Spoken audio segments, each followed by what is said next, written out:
All right, let's dive into Exodus chapter 11. It's a short chapter, but wow, is it tense. This is it. This is the final warning before the 10th most devastating plague hits Egypt. You can just feel the dread in the air as an entire kingdom's fate is hanging by a thread. Let's get right into it. And the chapter just drops you right in with this absolutely chilling prophecy. These are Moses' words, and you can tell right away, this is not a negotiation. It's a declaration. It's the beginning of the end of a long, terrible standoff. So the story here kicks off with a message from God to Moses. And remember, Egypt has already been hammered by 9 plagues. We're talking rivers of blood, swarms of locusts, 3 days of pure darkness. And now the message is clear. There's one last, decisive blow coming. Just one more. That number, 1, it just hangs over this entire chapter. It signals that we've reached the point of no return. The text really emphasizes that this one single event is going to do what the other 9 couldn't. It's meant to secure the unconditional release of the Israelites. Now you gotta pay close attention to the wording here. The goal isn't just for Pharaoh to, let them go. The prophecy says he will thrust you out hence altogether. That language suggests a complete 180-degree turn. He's not just releasing them, he's going to be desperate to get them out. But before this final terrible act happens, the story takes a weird turn. There's this strange command given to the Israelites, and it feels a little jarring, honestly. It's about financial preparation, right in the middle of all this rising doom and gloom. Okay, so the command has 2 parts. First, the Israelites are told to go and ask their Egyptian neighbors for their valuables, silver and gold. Then, the text says that God gave them favor in the eyes of the Egyptians so that they'd actually hand this stuff over. A lot of people have looked at this as a kind of cosmic justice almost, like back pay for generations of unpaid slave labor. This little detail also gives us a sense of the political atmosphere at the time. I mean, Moses wasn't some nobody shouting on a street corner. The text makes it a point to tell us he had become very great in the land of Egypt. He was respected even by Pharaoh's own officials and the general public, which means when he spoke, his words carried some serious weight. So with that authority behind him, Moses goes to deliver the prophecy of this final plague directly to Pharaoh, face to face. This is the big confrontation, the final one.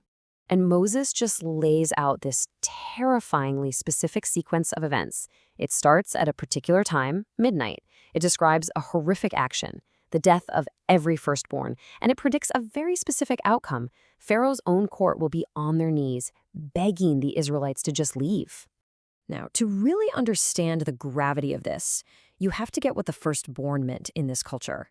It wasn't just a child, it was the heir, the one who carried the family name, the strength, the future of the entire lineage. So targeting the firstborn wasn't just a physical blow, it was a strike at the very heart and future of Egyptian society. And the scope of this prophecy is just staggering. It's universal. No one gets a pass. It goes from the absolute pinnacle of power, Pharaoh's own son, his heir, all the way down to the firstborn of the lowest servant girl. And it even includes the firstborn of their animals. This is a vision of total, inescapable loss, touching every single household in the land. The prophecy then shifts to explain its ultimate purpose. And it's all about drawing a sharp, unmistakable line in the sand between the Egyptians and the Israelites. It sets up this terrible, stark contrast. And really, this contrast is the central message of the whole chapter. On one side, you have a great cry of grief that will sweep across Egypt. On the other side, for the Israelites, a silence so deep and profound that not a dog will move his tongue. And the text is crystal clear about why, to show that a divine distinction, a separation, is being made between the two peoples. And it all builds to this moment of complete power reversal. Moses tells Pharaoh to his face that the very officials who enforce his will, they will come, bow down, and plead with Moses and his people to please just get out. I mean, for a king like Pharaoh, that is the ultimate humiliation. After delivering this devastating final ultimatum, the text adds this powerful, very human detail. Moses doesn't just leave stoically, he leaves in a great anger. You can just feel the immense emotional weight of it all. The frustration after all these warnings have just been ignored time and time again. Which brings us to the question that you have to be asking at this point, right? After 9 plagues and now this incredibly detailed, horrifying prophecy from a man who is widely respected, why on earth would Pharaoh not give in?